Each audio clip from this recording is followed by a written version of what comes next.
Banyak perusahaan yang telah menerapkan RCA, root cause analysis, tapi mereka sendiri bingung apakah RCA yang mereka buat itu benar adalah RCA. Terus kadang juga mereka berpikir RCA yang mereka buat ini hubungannya dengan core tools. Pada saat perusahaan otomotif kita bicara di situ, kadang mereka juga bingung apa hubungannya gitu. Pada saat mereka sudah buat RCA, terkadang juga mereka tidak tahu apakah RCA yang sudah dilakukan ini memang berdampak kepada organisasi.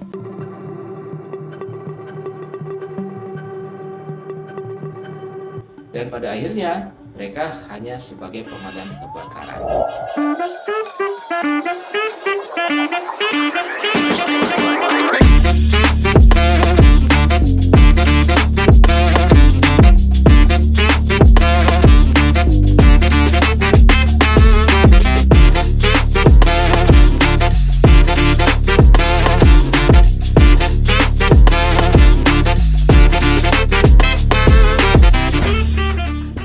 RMC.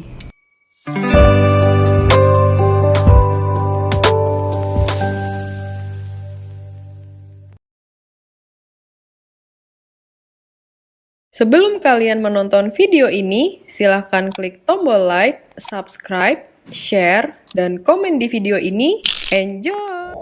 Hai teman-teman, hari ini saya senang bisa berjumpa dan hari ini kita berbicara kalau kemarin kita bicara manajemen strategik, tapi hari ini saya akan membahas lebih dalam lagi, bukan manajemen strategiknya, lebih kepada bagaimana kita bicara di soft floor-nya, yaitu RCA atau orang biasa menerjemahkannya sebagai root cause analysis. Tetapi pada saat saya bicara masalah RCA ini, maka saya akan menghubungkannya dengan core tools. Jadi bagi teman-teman yang bergerak dalam industri manufacturing otomotif part, maka materi ini sangat bagus sekali. Jadi jangan di skip ya, ditonton sampai habis sehingga nanti bisa memahami bagaimana RCA itu hubungannya dengan core tools dan bagaimana kita bisa mengukur bahwa RCA kita itu efektif atau tidak. Oke, kita mulai saja pembahasannya. Nah, teman-teman, kalau kita bicara masalah RCA ini ya, maka kalau kita lihat gambar yang ada ini ya, maka sebenarnya kita itu berpikir bagaimana caranya kalau seandainya kita di rumah kita nih, di rumah kita ini ada rumput tuh, biasa tumbuh kan rumput liar lah. Itu kan rumput liar itu kita anggap sebagai rumput yang di atasnya itu adalah masalah gitu. Sedangkan yang akar daripada rumput itu adalah problems gitu. Nah, terkadang dalam pikiran kita menyelesaikan masalah itu adalah dengan cara memotong rumputnya. Benar sih, kita sudah bisa menghilangkan permasalahan, rumputnya tidak lagi banyak atau tidak lagi tinggi dan atau tidak terlihat lagi rumputnya seperti rumput liar. Tapi yang jadi permasalahan kita selanjutnya adalah karena kita masih meninggalkan akarnya ya, maka rumputnya tumbuh lagi gitu. Jadi apa yang terjadi? Akhirnya kita hanya sekedar menghilangkan apa yang terlihat, yaitu masalahnya. Oh, rumputnya tinggi. Kita pangkas menjadi hilang rumputnya, akarnya masih ada, sehingga berapa hari, berapa bulan kemudian rumputnya tumbuh lagi. Akhirnya tugas kita apa? Hanya sebagai memotong rumput, motong rumput, tanpa tahu persis kenapa rumput tersebut bisa tumbuh kembali. Atau kalau konteksnya kita bicara di industri manufacturing otomotif part, maka kita kadang nggak tahu nih kenapa defeknya terjadi. Yang kita lakukan adalah apa? Ngamplas. Kita perbaikin rusaknya. Kita ada proses rework, kita proses repair. Itu saja kita lakukan. Ujung-ujungnya minggu depan kejadian lagi, repair lagi, rework lagi. Terus itu yang kita lakukan ya. Nah, itu yang disebut dengan bahwa kita tidak melakukan RCA dengan baik dan benar. Jadi yang harus kita lakukan apa? Bagaimana caranya kita mengambil akarnya. Dengan akar itu kita buang, kita cabut ya, maka rumputnya pasti udah nggak akan lagi terjadi. Itulah konsep RCA. Bagaimana kita mencari akar masalah supaya rumputnya nggak tumbuh, supaya defeknya tidak terjadi lagi. Sehingga kita tidak selalu mengerjakan repair, rework, atau selalu ada namanya return, atau selalu ada namanya reject ya. Oke, teman-teman sudah dapat bayangan ya bahwa RCA adalah bagaimana kita menghilangkan permasalahan dari akarnya sendiri itu. Nah, Teman-teman yang saya hormati ya, yang saya banggakan.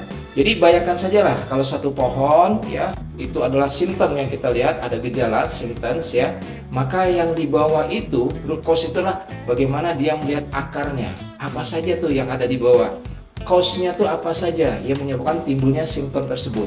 Nah itu yang harus dianalisa ya, seperti gambar inilah kira-kira seperti itu. Nah, sebagai informasi, kalau kita lihat dalam dunia industri otomotif ya, maka berapa banyak perusahaan yang gagal dalam menyelesaikan karena tidak bisa menyelesaikan masalah karena tidak bisa menggunakan RCA ini dengan baik, gitu ya. Jadi dari audit IATF global itu rata-rata ya estimasi kegagalan yang dilakukan tanpa menganalisa dengan RCA itu rata-rata 70%. Artinya apa? Mereka itu ya gagal dalam menyelesaikan masalah karena tidak menggunakan RCA itu rata-rata 70%. Atau dari audit ISO 9001 ya, dari review kita lihat corrective action dan preventive action review-nya itu rata-rata 60 sampai 65%. Artinya apa? Kalau kita lihat di dunia ini ya, perusahaan yang menyelesaikan masalahnya tidak menggunakan RCA rata-rata itu 70% mereka gagal. Nah, kenapa perusahaan itu gagal dalam menyelesaikan permasalahannya? Pertama adalah gejala itu langsung diperbaiki, gitu ya. Akar penyebabnya tidak disentuh, tidak dicari tahu kenapa itu bisa terjadi. Atau misalnya RCA-nya itu sendiri dilakukan dangkal, gitu ya.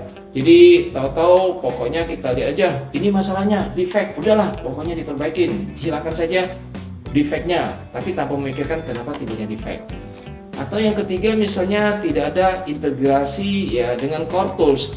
Jadi kita tidak hubungkan dengan FMEA yang mengidentifikasi kegagalan pertamanya di mana tidak menggunakan control plan yang bisa mengawal daripada proses kita terkait dengan produknya juga, gitu ya.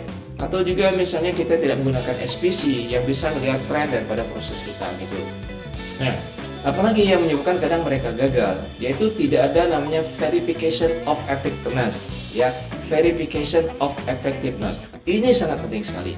Kenapa? Andaikan kita sudah buat tindakan perbaikan dari analisa RCA, terus kita terapkan, ada nggak review keefektifan dari apa yang sudah kita lakukan? Nah ini kadang mereka nggak lakukan. Mereka kadang tidak melihat SPC-nya. Benar nggak tren daripada reject-nya, misalnya special cost-nya sudah nggak ada lagi, atau tren daripada grafiknya itu sudah mulai menuju ke namanya in control dan acceptable. Jangan sampai nanti mereka in control not acceptable. Itu verification of effectiveness. Mungkin juga MSA-nya tidak direview, gitu ya, MSA-nya tidak dicek ulang. Bisa jadi kita menyebutnya misalnya dia di bawah 20% misalnya nilainya. Tapi actualnya MSA itu kita lihat belum tentu bisa secara sistem analisisnya membuktikan bahwa dia mampu melakukan proses pengecekan, misalnya kayak gitu. Atau tidak ada namanya koreksi yang sifatnya terbukti secara efektif, gitu ya. Itu yang menjadi permasalahan. Terus apalagi misalnya yang menyebabkan gagal, adanya budaya problems yang problem solvingnya itu lemah, gitu ya. Fokus, yang penting bagaimana caranya cepat-cepat selesai, gitu ya. Dikejar-kejar target manajemen. Ini bisa nggak satu hari selesai? Siapa? Setengah hari selesai tuh kayaknya target tercapai. Padahal kita belum tahu apa yang menjadi penyebabnya. Terus apalagi tidak ada standarisasi, gitu ya. Kita melakukan perbaikan-perbaikan itu cuma berdasarkan pengalaman, cuma berdasarkan asumsi, opini, diskusi tanpa ada standarisasi, tanpa ada engineering standar, tanpa ada analisa-analisa yang terkait dengan dari sisi aspek engineeringnya. Misalnya apalagi tidak ada pembelajaran dari lintas departemen. Jadi kan bisa saja kita minta pendapat dari departemen maintenance kah, production engineer kah, QA engineer dan seterusnya misalnya gitu. Dan kita kadang masalah itu berulang tiap 3-6 bulan. Jadi kalau misalnya baru 3 bulan 6 bulan, oh tenang aja Pak, belum terjadi lagi, nanti Pak tunggu aja kalau dia terjadi baru kita lakukan tindakan perbaikan. Nah inilah kadang menjadi alasan kenapa ya RCA itu yang kita lakukan terkesan seolah tidak ada dampaknya gitu. Nah kenapa ini bisa terjadi? Ada saya sedikit cerita nih teman-teman ya, percakapan ini kayak cerita apa ya namanya dongeng lah ya, di zaman dulu, zaman dongeng gitu. Ada percakapan antara jam dengan tukang jam gitu. Nah, terkadang kita minta ke member kita itu sama dengan kita tukang jam berbicara dengan jamnya. Jadi tukang jamnya ini bilang kayak gini, jam, lo bisa nggak per detak dalam 1 tahun itu sebanyak 31 juta? Ya, dalam 1 tahun diminta per detak gitu. Si jamnya langsung jawab, gila 31 juta kan nggak sedikit, gitu kan, ngomong ke yang tukang jamnya, 31 juta nggak sedikit bos, katanya gitu. Waduh, nggak bisa, saya berdetak 1 jam sebanyak 31 juta misalnya gitu. Oke, kalau gitu gue turunin deh, 1 hari saja, bisa nggak berdetak 1 hari? Wah, 1 hari itu kalau tak hitung-hitung 86.400 kali. Waduh, masih berat dong bos, katanya. Oke, gue turunin lagi, jam, lu bisa nggak berdetak dalam 1 jam, gitu ya. 1 jam itu berarti 3.600 kali. Waduh, masih berat, masih ada angka seribunya gitu ya, 3.600 kali. Oke, kalau gitu gue minta jam lo berdetak 1 menit. Ya hitung lagi, 1 menit itu 60 kali. Nggak mau gue. Nah, kira-kira menurut teman-teman nih, jam itu akan mau berdetak kapan? Jika disuruh berdetak 1 menit, 1 detik 1 kali, baru dia mau. Kenapa 1 detik? Wah, pikirnya 1 detik cuma 1 kali sih, enteng, nggak ada masalah gitu. Nah, inilah yang kadang kita bicara RCA, how to solve the problem dalam organisasi kita langsung membebanin kepada anak buah kita itu seolah dia harus berpikir bekerja 1 tahun. Jadi kebayang dia, very difficult. Kenapa? 1 jam sama dengan, 1 tahun sama dengan 31 juta kali. Jadi nanti pada saat kita bicara RCA, gimana caranya kita itu harus menyelesaikan hal-hal yang kecil saja dulu. Jadi nanti biar di pikiran member kita, cuman 1 detik, 1 kali, cuma menyelesaikan masalah ini. Sehingga nanti kalau dia nggak sadar, sebenarnya 1 detik itu kan ya sama dengan 1 tahun, ya sama juga. 1 tahun itu akan 31 juta, 1 detik ya 1 kali. Jadi kasihlah target-target kepada teman-teman di bawah, itu adalah target yang tidak membuat dia jadi waduh gila gede banget targetnya, tapi di challenge dari yang kecil-kecil saja dulu, sehingga RCA-nya jadi tidak menyebabkan orang jadi demotivasi, kayaknya nggak mungkin ini bos kasih target seperti itu ya. Nah, teman-teman yang saya hormatin gitu ya, apa itu RCA sebenarnya? Kalau kita lihat definisi RCA sebenarnya adalah analisa akar penyebab ya, adalah suatu proses secara teknis yang mendalam untuk mengidentifikasi faktor paling dasar yang mendasarin variasi kinerja. Jadi kalau bahasa mudahnya adalah, jadi kita ini harus melihat ya, apakah proses ataukah misalnya variasi-variasi yang timbul itu, kita akan lihat yang mendasari timbulnya variasi pada kinerja proses kita. Dan pada saat kita bicara masalah RCA, fokus kita itu adalah kepada sistem dan proses, bukan kepada individu gitu ya.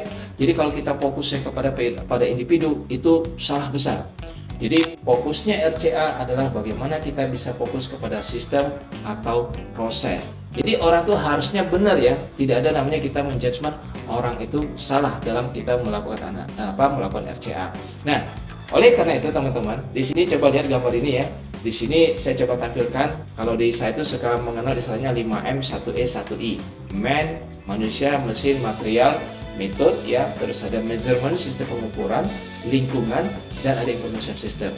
Nah, coba tulis di komen ya, nanti coba tulis di komen di bawah sini ya, kira-kira kalau seandainya terjadi kegagalan terkait dengan proses ya, maka siapa dulu yang kita suspek salah? Manusia, mesin, material, metode, lingkungan, information ya, coba tulis di komen.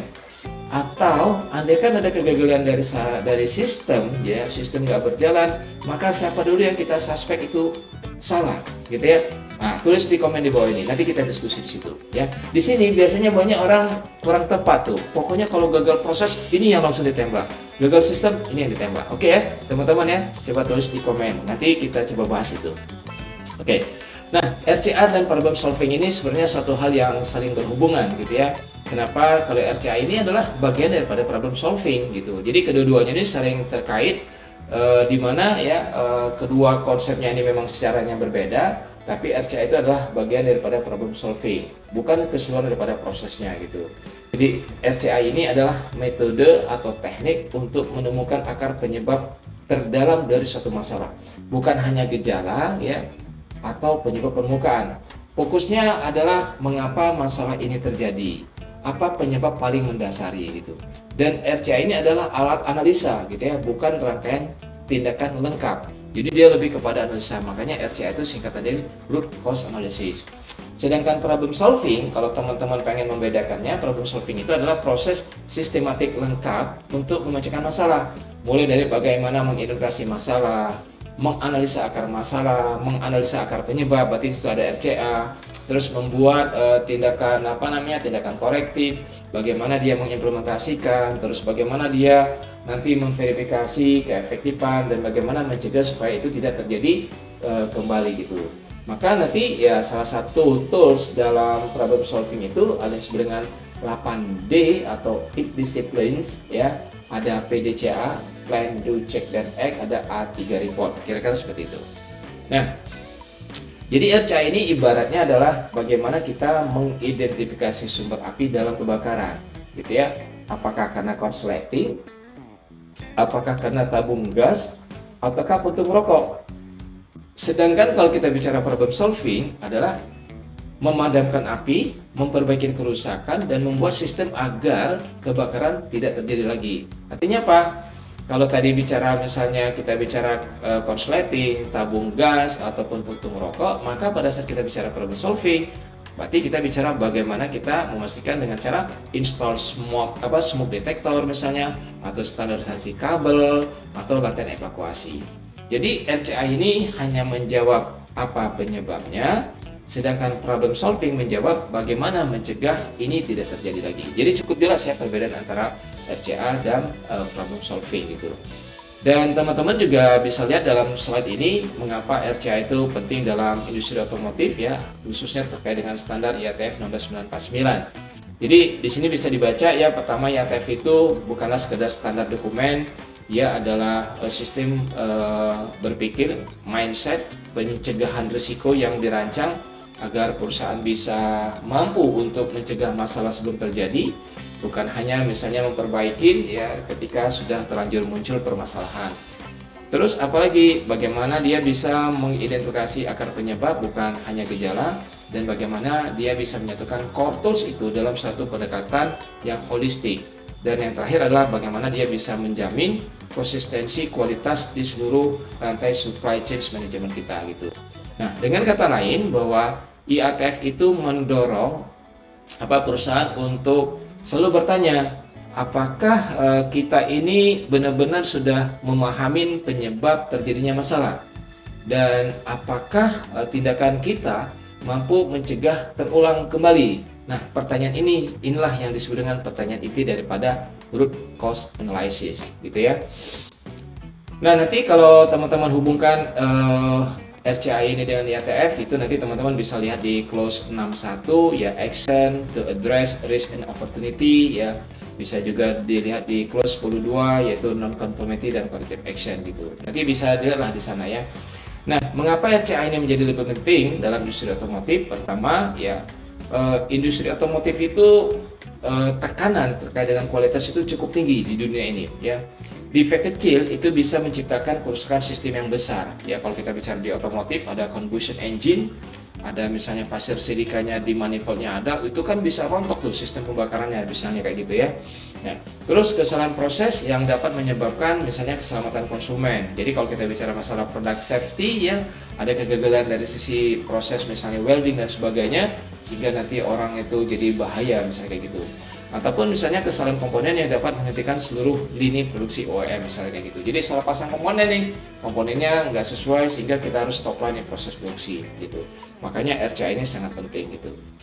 Nah, dengan RCA ini ya, jembatan integritas dengan core tools. Jadi bagaimana kita bisa mengintegrasikan ya RCA ini dengan core tools. Kenapa? Karena kalau kita pakai FMEA, berarti dengan RCA kita berpikir bagaimana menurunkan nilai RPN-nya ya berdasarkan akar masalah. Terus dengan RCA hubungannya dengan control plan, maka kita akan menambah kontrol baru untuk mencegah reoccurrence ya. Terus dengan RCA ini maka kita akan lihat SPC ini bisa memverifikasi stabilitas proses setelah corrective action, apakah dia in control, acceptable, ataukah in control dan acceptable gitu. Dengan MSA dan kita melakukan RCA, kita bisa memastikan bahwa sistem pengukuran ini tidak menjadi penyebab, ya, tidak ikut sebagai penyebab kegagalan daripada produk atau proses. Dan dengan PPAP ini kita bisa menjamin perubahan terkontrol dan dapat disetujui. Sehingga kalau kita bisa lihat bahwa RCA yang tidak dihubungkan dengan core tools itu sama dengan dianggap tidak efektif oleh customer. Apalagi kalau customer audit, ya, kok ini RCA-nya dengan core tools itu di mana ya? Bapak sudah tindakan perbaikan? Iya. Verification effectiveness-nya pakai apa?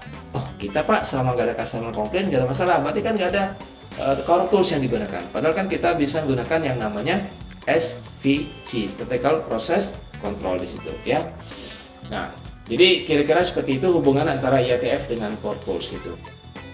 Nah, bisa lagi nanti kita lihat bagaimana RCA dengan hubungannya dengan risk based thinking. Itu juga nanti kita bisa buat lah ya materinya dalam video yang lain, kira-kira seperti itu.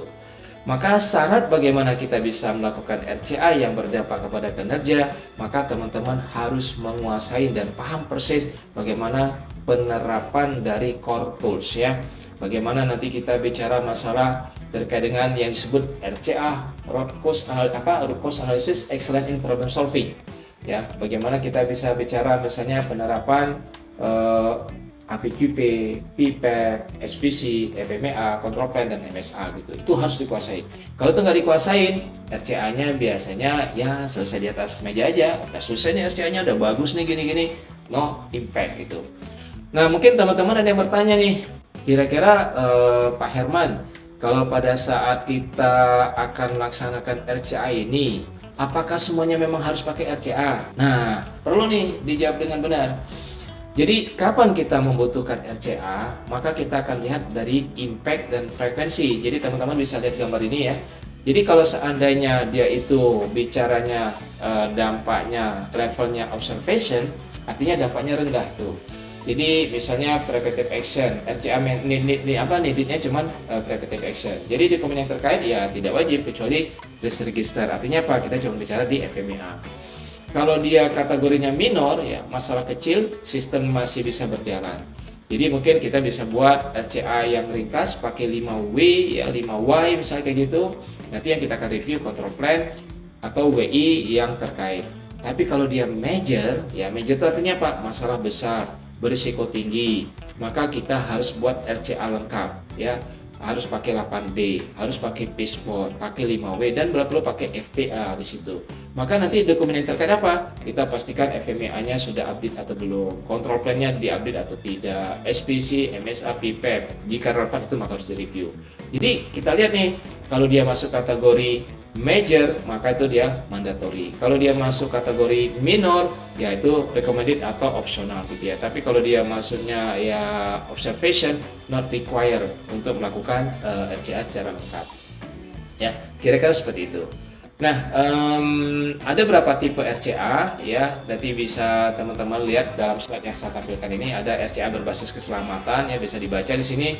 Ada RCA berbasis produksi, ada RCA berbasis proses, ada RCA berbasis sistem gitu. Nah, ini yang menjadi pertanyaan juga, ya, ada teman-teman. Pak Herman, selain daripada kalau kita bicara tadi yang impact, yang gambar yang sebelumnya tadi, ya, kalau kita bicara dari gambar impact dan frekuensi gitu, maka apa faktor lain yang menyebabkan saya harus melakukan RCA? Jadi teman-teman lihat gambar ini, ya. Gambar ini bisa dilihat misalnya hubungan antara cause ya, penyebab dengan solution. Jadi di sini ada 4 gambar, ada 4 kotak. Jadi yang paling bawah sekali itu adalah bicara cause, yang kirinya ini adalah solution gitu. Jadi kalau kita lihat misalnya di kuadran yang paling bawah, ya, cause not known misalnya gitu. Jadi permasalahan tidak diketahui tapi solusi diketahui. Maka di situ akan bicaranya adalah trial and error, ya. Tapi kalau seandainya cause-nya diketahui, solusinya diketahui, maka kita langsung aja task force. Kita harus melakukan apa di situ. Tapi kalau misalnya cause-nya diketahui, terus solution-nya not known, ya, maka kita akan brainstorming tuh. Kita tanya ke expert nih. Nah, root cause analysis kita lakukan pada saat cause not known dan solusinya tidak diketahui. Jadi masalahnya nggak tahu apa penyebabnya dan solusinya juga kita nggak tahu apa solusinya. Maka kita akan ada RCA. Ini ya seperti gambar yang ini ya, ada yang 4 kotak ini. Jadi yang paling kanan, yang paling atas itu menunjukkan bahwa RCA dilakukan jika cause not known dan solution not known, misalnya kayak gitu ya. Dan level daripada root cause itu ya, level daripada root ini ada gambar seperti ini. Jadi sebenarnya ada failure of analysis, ada bit hunting, ada RCA gitu. Apa artinya ini? Jadi kalau kita lihat ya, level daripada root cause itu ada physical cause, ada human cause, ada organizational cause. Jadi kalau kita bicara contoh yang paling mudah ya, air tergenang di lantai ruang produksi. Kalau physical cause, maka kita bisa bilang karena ada keran air yang bocor. Berarti apa? Physical cause, berarti ya kerannya bocor gitu. Tapi kalau kita hubungkan dengan human cause, tidak ada kontrol yang merawat keran di air produksi supaya tidak bocor. Nah, yang susah itu adalah kalau dia masuk ke laten atau organizational cause ya. Tidak ada orang yang ditunjuk, tidak ada prosedur, dan tidak ada jadwal. Ujungnya apa? Tidak ada orang yang peduli. Nah, yang paling bahaya itu yang paling bawah ini. Kalau nomor 1 kan ketahuan, keran airnya ada yang bocor. Oh, bocor Pak, jelas. Ada nggak orang yang mengontrolnya? Oh, ada apa? Tidak ada, jelas. Tapi kalau yang di bawah ini tidak ada orang yang ditunjuk, tidak ada prosedur, tidak ada jadwal, tidak ada job desk. Nah, ini yang kita harus pikirkan bagaimana menyelesaikan masalah yang nomor 3 yang terkait dengan latent roots atau organizational cost tersebut, gitu ya. Nah, benefit RCA itu salah satunya lah kita bisa mengidentifikasi hambatan dan penyebab masalah, bisa mengembangkan pendekatan logis, terus bisa mengidentifikasi kebutuhan saat ini dan masa depan, dan kita akan bisa tetapkan proses atau langkah demi langkah yang dapat dilakukan secara berulang sehingga kita bisa memastikan, mengkonfirmasi bahwa proses kita itu sudah benar atau sudah bagus, gitu ya. Makanya ya pada saat bicara RCA ini fokus investigasi dan analisis melalui identifikasi masalah adalah mengapa peristiwa itu terjadi dan bukan siapa yang membuat kesalahan ini. Nah, itu RCA. Jadi RCA itu adalah hard on the problems, soft on the person. Jadi dia akan keras kepada mencari masalah dan akan soft kepada orang karena diharapkan orang itu harusnya sudah benar, gitu ya. Dan teman-teman yang akan melakukan RCA ini harus mengerti 5 diagram tulang ikan ya. Kalau di RMC itu ada 5M, 1E, 1I, ada man, method, material, ada mesin, ada measurement, ada environment, information gitu, seperti itu. Dan masing-masing 5M, 1E, 1I ini kita akan lihat nih variation of prosesnya seperti apa. Nah, dalam tahapan problem solving ya kita akan mengenal namanya 8D, 8 disiplin gitu ya. Dan 8 disiplin ini nanti pertama adalah misalnya kita harus membangun tim yang jelas dulu ya. Masalah kompleks itu tidak bisa diselesaikan yang secara sendiri gitu ya, hanya suatu departemen, ataupun yang lebih parahnya lagi hanya satu orang gitu ya, departemennya nggak terlibat karena yang tahunya cuma Pak Hermansyah, udah Pak Hermansyah saja yang membahas masalah problem solving gitu. Jadi dia harus cross functional team, harus ada namanya lintas fungsi. Yang keduanya, disiplin kedua adalah bagaimana kita bisa mendefinisikan masalah, problem definition. Jadi masalah harus terukur dan jelas nih supaya analisa tidak salah arah gitu ya. Terus yang ketiga adalah containment action, jadi tindakan sementara apa, jadi misalnya harus lakukan supaya defect ini tidak berlanjut ya. Sebelum mencari akar masalah, baru yang D4-nya kita melakukan RCA-nya, menemukan penyebab sebenarnya, bukan gejalanya. Jadi toolsnya yang kita bisa gunakan apa tadi? 5W ya, Fishbone, FTR, dan yang paling penting lagi, kita harus melakukan 5G ya. Pernah nanti kita bahas itu dalam 5G itu ya. Nah, nanti salah satunya harus pergi ke Genba, Genbetsu dan seterusnya gitu. Nah, yang D5-nya adalah bagaimana kita melakukan permanent corrective action. Jadi kita harus menentukan solusi permanen ya untuk menghilangkan akar masalah. D6-nya implementasi corrective action, barulah D7 ini yang sangat penting. Verification of effectiveness. Artinya apa? Kita harus memastikan ya bahwa corrective action yang kita lakukan ini benar-benar efektif. Biasanya melalui apa kita mengukur ini sudah efektif atau belum? Maka yang paling mudah lihat SPC-nya dulu. SPC-nya itu ya statical process control. Kalau kemarin defect-nya itu cukup tinggi ya, ada special cost. Maka dengan SPC ini kita bisa lihat apakah special cost-nya masih terjadi atau tidak. Atau misalnya kita lihat CPK-nya jadi berapa. Atau tren datanya akan seperti apa. Apakah cenderung naik, cenderung turun atau seperti apa gitu ya. Terus misalnya lagi apa? Kita bisa lihat dari SPC itu apakah ada namanya not in control tapi acceptable, atau misalnya ternyata dia sudah in control tapi belum acceptable. Yang bagus adalah ternyata dia sekarang sudah in control dan acceptable. Itu nanti kalau kita verification of effectiveness, ada VOE. Terus apa lagi? Kita lihat data defect ya, per jam, per shift ya, atau per hari misalnya kayak gitu. Nah, yang paling penting lagi, karena kita ada internal audit, kita melakukan internal audit proses, audit produk, audit sistem gitu ya. Terus kita melakukan trend analysis. Jadi kalau prosesnya seperti ini di shift 1 maka kasusnya begini, di shift 2 kasusnya gini, shift 3 kasusnya begini, itu harus ada gitu. Nah, yang di ke-8 adalah bagaimana kita bisa standarisasi dan pembelajaran. Jadi bagaimana caranya kita nanti menghindari masalah berulang dengan update FMEA-nya gitu ya, terus update control plan-nya, terus revisi SOP yang terkait, terus latih operator terkait dengan perubahan-perubahan yang terjadi akibat atau dampak daripada RCA tersebut. Terus apalagi bagaimana kita penyebaran hasil yang kita sudah lakukan tadi, best practice-nya kepada proses-proses yang lain. Jadi kita harus tularkan ya. Walaupun di tempat lain, di proses lain belum terjadi, sudah terjadi di sini ya, kita harus tularkan supaya di tempat itu tidak terjadi masalah yang sama gitu. Nah, itu yang sudah coba saya jelaskan ya. Nanti untuk yang 5G tadi Genba, terus ada Genbutsu, ada Genjitsu, ada Genri, ada Gensoku, itu bisa dilihat di dalam video kita yang lain gitu ya. Nah, intinya adalah pada saat kita bicara RCA ini, perkuatlah 5W-nya dulu, perkuat fishbone-nya gitu ya, terus perkuat FTA-nya gitu, pastikan kita punya sistem yang sudah cukup bagus, FMEA-nya juga sudah cukup baik, mengidentifikasi semua permasalahan yang ada, kontrol plan-nya juga sudah harus baik, memastikan bahwa semuanya under control ya, dan memastikan SPC kita itu sudah berjalan untuk melihat variasi-variasi itu tidak terjadi lagi, misalnya kayak gitu ya. Nah, oke teman-teman, mungkin itu yang saya bisa sampaikan ya terkait dengan RCA hubungannya dengan Core Tools ya. Mungkin ini cukup cepat sekali saya menjelaskannya. Mungkin sudah sekitar berapa menit ya? Ini mungkin sudah setengah jam ya. Kalau kita bahas materi ini kita bisa sampai 2 hari ya.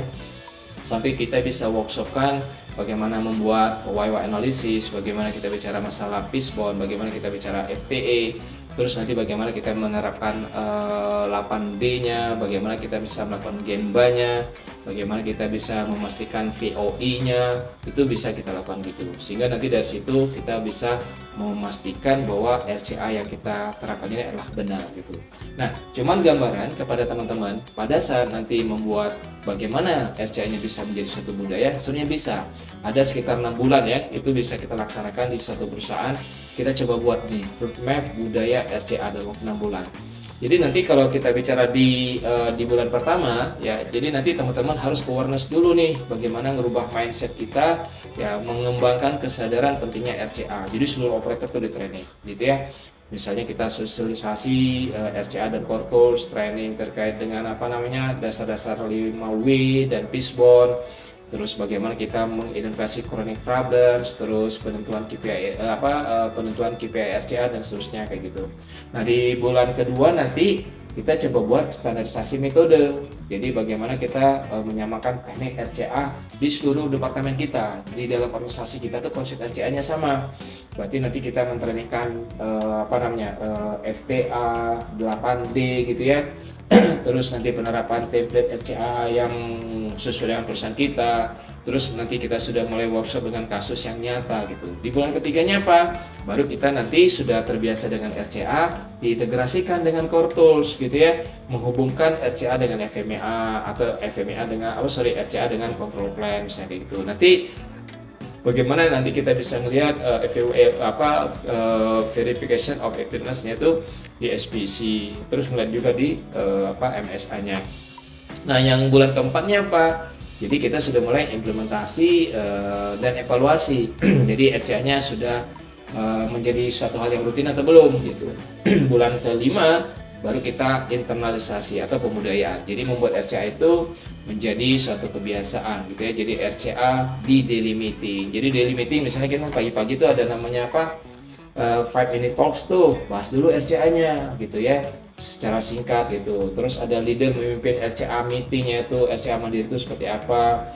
Terus RCA ini dimasukkan dalam Kaizen. Terus ada rewardnya juga. Jangan sampai nanti orang yang berhasil melakukan RCA dampak kepada kinerja, berdampak kepada cost misalnya gitu, tidak ada reward gitu. Baru nanti yang ke bulan ke-6 kita bicara masalah sustainability and review. Artinya kita mengukur tingkat kematangan budaya RCA. Jadi yang kita lakukan apa? Nanti RCA effectiveness audit gitu ya. Ada RCA KPI review, terus nanti kita memastikan bagaimana penselarasan tadi RCA dengan core tools, dan nanti kita sudah mulai menyusun SOP RCA perusahaan gitu. Nah, nanti untuk maturity levelnya juga kita bisa buat. Jadi misalnya setelah kita terapkan selama 6 bulan, kita lihat ini mungkin di bulan pertama kita masih di level 1 ya, jadi masih di inisial gitu ya. Inisial itu artinya apa? RCA itu hanya dilakukan untuk komplain besar gitu ya, defect masih berulang gitu. Terus apalagi tidak siap diaudit oleh OEM. Kalau diaudit itu kita bilang ntar Pak, bulan depan ya Pak, jangan audit sekarang gitu. Nah, mungkin bisa kita naik level kedua, sudah bicara masalah basic, sudah memakai 5W, terus apalagi fishbone gitu ya. Jadi kalau kita bicara di FMEA itu RPN-nya atau action routine-nya sudah mulai dikutak-atik. Nanti masuk ke 3 gitu, berarti kita sudah bicara bagaimana mengintegrasikan dengan core tools gitu ya. Jadi kita penurunan defect signifikan, ada audit IATF itu menjadi lebih kuat lagi gitu. Nanti yang keempat misalnya kita sudah masuk kepada proaktif dan prediktif gitu. Jadi RCA dilakukan sebelum masalah terjadi gitu. Terus leader mampu menghandle RCA mandiri. Nanti yang keenam adalah bagaimana kita bicara world class culture. Jadi teman-teman bisa baca ini, saya coba buat slide-nya. Nanti ujung-ujungnya kalau sudah kita bicara di tingkat level 5, maka kita akan menjadi trusted OEM supplier. Jadi kita akan selalu dipercaya oleh customer kita. Terus kita akan memiliki operational excellence. Dan yang terakhir, yang paling penting, COPQ kita itu pasti jauh lebih kecil ya, turun dan bila perlu mungkin bisa di bawah 1% daripada sales kita gitu ya. Jadi seperti itu ya. Jadi roadmap per bulannya, bulan pertama sampai bulan kedua berarti level 1 ke level 2, bulan ketiga berarti level 2 ke level 3, bulan keempat berarti level 3 ke level 4, bulan 5 ke 6 berarti kita bicara level 4 ke level 5. Kira-kira kayak gitu ya. Jadi mudah-mudahan teman-teman bisa menerapkan RCA ini dengan baik ya. Andaikan nanti ada teman-teman yang ingin memberikan komen atau bertanya, atau ada yang mungkin belum saya sampaikan, silakan saja tulis di komen. Pak Herman, ini bagaimana formatnya dan sebagainya. Pak Herman, kayaknya kami pengen menerapkan ini. Silakan saja tulis di komen ini atau sampaikan permintaan Bapak kepada tim kami di RMC, sehingga nanti kita bisa memastikan untuk membahas RCA ini dengan tim Bapak. Oke, andaikan video ini sangat bagus dan bermanfaat, maka saya yakin teman-teman kita yang lain juga ada yang bertanya terkait dengan RCA ini, maka silakan saja di-share kepada teman-teman kita ya, agar teman-teman kita juga memahami apa itu RCA. Dan jangan lupa bagi teman-teman yang baru menemukan channel ini, jangan lupa dukung kita dengan cara subscribe ya, terus likes dan kasih komen. Terima kasih. Mudah-mudahan di 2026 ini kita bisa menjadikan perusahaan kita lebih profit lagi, disayang oleh customer, dan tentunya kita sebagai karyawan menjadi lebih sejahtera. Terima kasih. Selamat sore. Klik subscribe untuk mendapatkan insight dan strategi bisnis terbaru. Bantu kami menuju 100.000 subscriber. Thanks for watching. Drop a like, leave a comment, and don't forget to subscribe.